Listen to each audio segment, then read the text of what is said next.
farmer registry বা Kisan registration কৰাৰ বাবে কিন্তু ফাৰ্ষ্ট টাইম আপোনালোকে এই যেটো পোৰ্টেল দেখিবলৈ পাইছে এই পোৰ্টেলটোলৈ আহিব লাগিব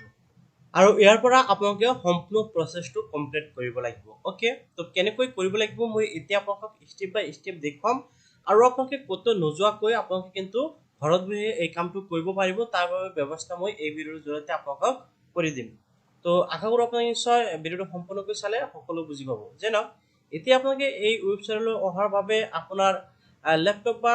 মোবাইল যিয়ে ব্যৱহাৰ নকৰে কিয় আপোনালোকে জাস্ট কি কৰিব এগ্ৰিষ্টাক আসাম বুলি লিখি সাৰ্চ কৰিব এনেকৈ লিখি সাৰ্চ কৰিব সাৰ্চ কৰাৰ পিছত আসাম ফাৰ্মাৰ ৰেজিষ্ট্ৰি অথবা আপোনালোকে আসাম ফাৰ্মাৰ ৰেজিষ্ট্ৰি বুলি লিখিও সাৰ্চ কৰিব সাৰ্চ কৰাৰ পিছত প্ৰথম যেটো ওয়েবসাইট দেখুৱাইছে আসাম ফাৰ্মাৰ ৰেজিষ্ট্ৰি এগ্ৰিষ্টাক আপোনালোকে ইয়াৰ ওপৰত ক্লিক কৰিব লাগিব এই ওয়েবসাইটত আপোনালোকে ভিজিট কৰিব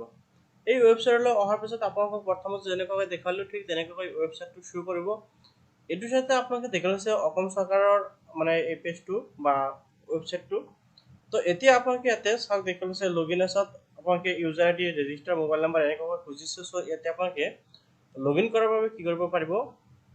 প্ৰথমতে আছে চাওক লগইন উইথ সিসি আপোনালোকে কিন্তু এই লগইন উইথ সিসি অপচনত ক্লিক কৰিব লাগিব ওকে যেতিয়া নেকি এই অপচনটোত ক্লিক কৰিব আপোনালোকৰ সন্মুখত এনেকৈ ডিটেইলছসমূহ আহিব অৰ্থাৎ আপোনালোকে আসাম ফাৰ্মাৰ ৰেজিষ্ট্ৰিটো কেনেকৈ কৰিব পাৰিব যেনেকৈ farmer registry mandatory guideline for CC valley এটা কিন্তু মেন্ডেটৰী গাইডলাইনটো দি দিছে আপোনালোকে জাস্ট কি কৰিব ওকে অপচনত ক্লিক কৰিব ওকে অপচনত ক্লিক কৰাৰ পিছত আপোনালোকৰ সন্মুখত এনেকৈ আহি যাব এতিয়া আপোনালোকে কি কৰিব লাগিব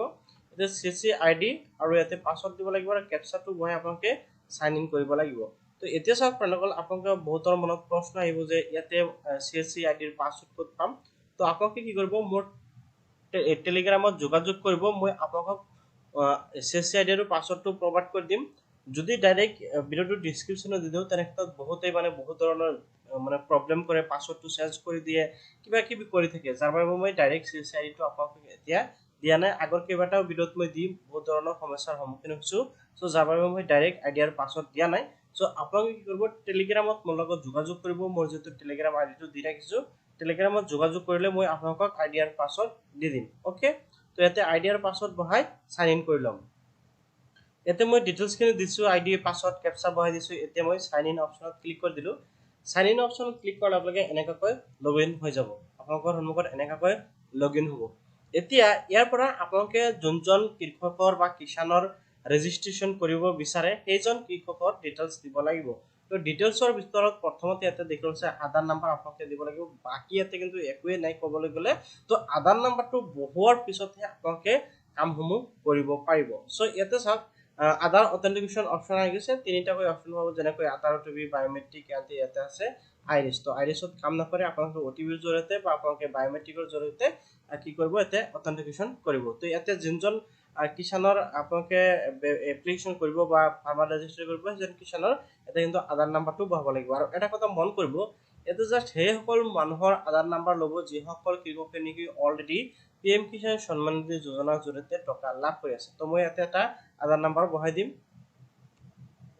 আধাৰ নাম্বাৰ বহাই দিয়াৰ পিছত বাহিৰত ক্লিক কৰাৰ লগে লগে আপোনালোকৰ ওটিপি আহিব মোবাইলত ওটিপিটো বহাই দি আপোনালোকে কি কৰিব অৰ্থাৎ আধাৰ নাম্বাৰটো লিংক হৈ থকা মোবাইলত ওটিপি বহাই দিয়াৰ পিছত আপোনালোকে সাবমিট কৰিব আৰু ইয়াতে মই এনেকৈ অহাৰ কাৰণটো হ'ল মই এইজন ব্যক্তিৰ অলৰেডি সকলো ডিটেইলছ ইয়াতে দি ৰাখিছো যাৰ বাবে মই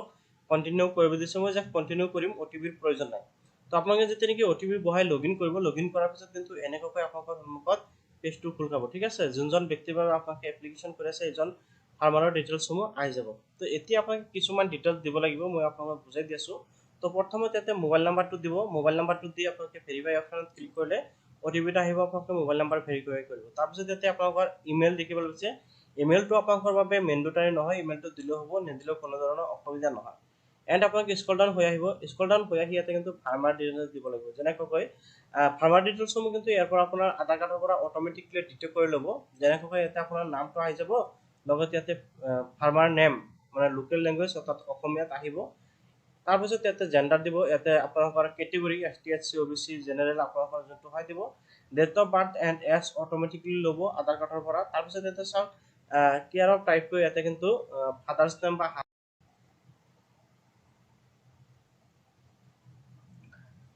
তাৰপিছত কেয়াৰ অফ টাইপ হোৱাৰ পিছত ইয়াতে চাওক আইডেন্টি নেম অফ ইংলিছ অৰ্থাৎ ইয়াতে কিন্তু হাজবেণ্ড নেম বা ফাদাৰ্স নেম কিন্তু অটোমেটিকলি আহি যাব ঠিক আছে আধাৰ কাৰ্ডৰ পৰা ডিটেক্ট কৰি ল'ব আৰু ইয়াতে আপোনালোকে যদি বিচাৰে এছামিছত নেমটো দিব পাৰে ওকে তাৰপিছত স্ক্ৰল ডাউন হৈ আহিব স্ক্ৰল ডাউন হৈ আহিলে ইয়াতে কিন্তু আধাৰ কাৰ্ডৰ পৰা আপোনাৰ ফটোটো অলৰেডি অটোমেটিকলি ল'ব ঠিক আছে তাৰপিছত ৰেসিডেন্ট ডিটেইলছ আপোনালোকে দেখিবলৈ পাইছে আপোনালোকৰ ৰেসিডেন্ট ডিটেইলছত আপোনালোকে ৰুৰেল এৰিয়াৰ পৰা হয়নে আৰবানৰ পৰা হয় আপোনালোকে সিলেক্ট কৰিব লাগিব ইয়াতে আপোনালোকৰ এড্ৰেছটো দিব লাগিব ইয়াতে আপোনালোকৰ এড্ৰেছ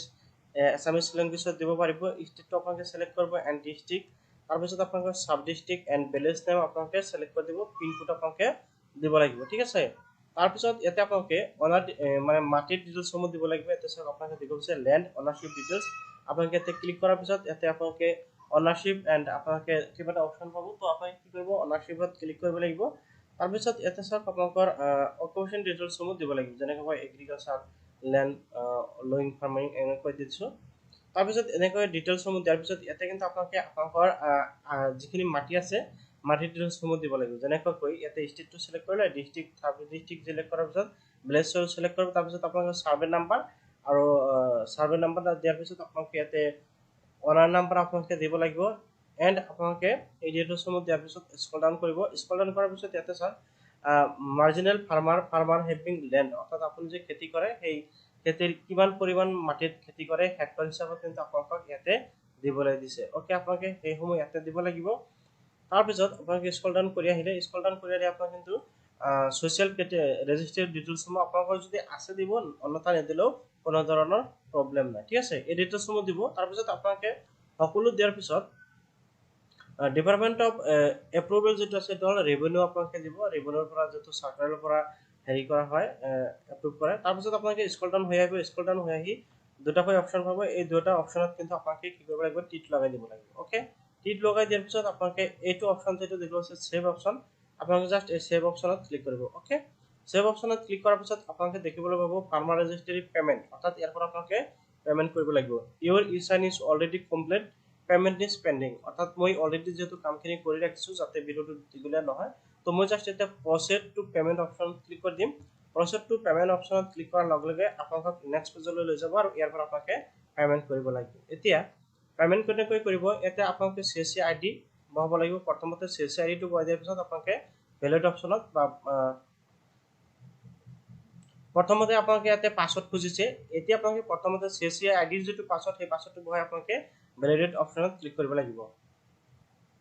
CSC আইডি পাছৱৰ্ডটো বহাই দিয়াৰ পিছত ভ্যালিডেট অপচনত ক্লিক কৰিব লাগিব ভ্যালিডেট অপচনত ক্লিক কৰাৰ পিছত ইয়াতে ওয়ালেট পিন খুজি আছে ঠিক আছে ওয়ালেট পিনটো মই বহাই দিম ইয়াতে ওয়ালেট পিনটো বহাই দিয়াৰ পিছত জাস্ট পে অপচনত ক্লিক কৰিব লাগিব এতিয়া বহুতৰ মনত প্ৰশ্ন আহিব পাৰে যে ওয়ালেট পিনটো ক'ত পাম আপোনালোকে কি কৰিব ৰেজিষ্টাৰ কৰিব ৰেজিষ্টাৰ কৰাৰ পিছত আপোনালোকে যোগাযোগ কৰিলে মই ওয়ালেট পিনটো দি দিম অথবা মই নিজে আপোনালোকক পেমেন্টটো কৰি দিবলৈ চেষ্টা কৰিম ঠিক আছে যেহেতু আপোনালোকৰ প্ৰয়োজন সেইভাবে তো মই এতে জাস্ট পে অপচনত ক্লিক কৰি দিলো ওয়ালেট পাছৱৰ্ডটো বহাই তাৰ পিছত এতে সব পেমেন্ট সাকসেসফুল হৈ গৈছে এতে এৰ পৰা কিন্তু পেমেন্টটো কমপ্লিট হৈ যাব পেমেন্টটো কমপ্লিট হোৱাৰ পিছত এনেকৈ আপোনালোকৰ সব ৰেজিষ্ট্ৰেচন সাকসেসফুল হৈ গৈছে এটা আপোনালোকে দেখিবলৈ পাব তো আপোনালোকে ইয়াৰ পৰা কি কৰিব PDF ফাইলটো ডাউনলোডিং কৰিব পাৰে এতিয়া ওকে অপচনত ক্লিক নকৰাকৈ আপোনালোকে জাস্ট ডাউনলোড PDF অপচনত ক্লিক কৰি দিব PDF ডাউনলোড অপচনত ক্লিক কৰাৰ পিছত আপোনালোকৰ ফাইলটো কিন্তু ইয়াতে ডাউনলোডিং হৈ যাব এনেকৈ প্ৰিভিউ হৈ আহি যাব দেখিবলৈ পাইছে মই জাস্ট এটো সেভ কৰি লম ওকে এটো প্ৰয়োজন হ'ব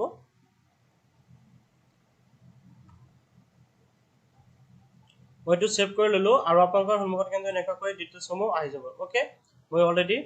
পেজটো সেভ কৰি ললো তাৰ পিছত আপোনালোকে জাস্ট এটো বেক কৰিব পাৰে অথবা আপোনালোকে আগৰ পেজলৈ আহি ইয়াতে ওকে অপচনত ক্লিক কৰি দিব আপোনাৰ কিন্তু ফাৰ্মাৰ ৰেজিষ্ট্ৰিটো কমপ্লিট হৈ গল অৰ্থাৎ এজন ব্যক্তিৰ ফাৰ্মাৰ ৰেজিষ্ট্ৰি কমপ্লিট হৈ গল সো এনেকৈ কিন্তু আপোনালোকে অতি সহজতে ফাৰ্মাৰ ৰেজিষ্ট্ৰিটো কমপ্লিট কৰিব পাৰিব বা কিষাণ ৰেজিষ্ট্ৰেচন কৰিব পাৰিব তো ইয়াৰ পিছতো আপোনালোকৰ কোনো ধৰণৰ মানে প্ৰবলেম হলে নিশ্চয় কমেন্টে জনাব পাৰে আৰু আশা কৰো আপোনালোকে নিশ্চয় বুজি পাইছে যে মই কেনেকৈ আপোনালোকক এই সুবিধাটো দিবলৈ বিচাৰিছো বা আপোনালোকে কেনেকৈ ল'ব পাৰিব তো অযথা আপোনালোকে টেনচন নকৰাকৈ অতি সহজতে ঘৰত বহি কিন্তু এনেকৈ ফাৰ্মাৰ ৰেজিষ্ট্ৰিটো কৰিব পাৰিব তো ভিডিওটো ভাল লাগিলে নিশ্চয় লাইক আৰু কৰিব আৰু চেনেলটো সাবস্ক্ৰাইব কৰিবলৈ পাহৰি নাযাব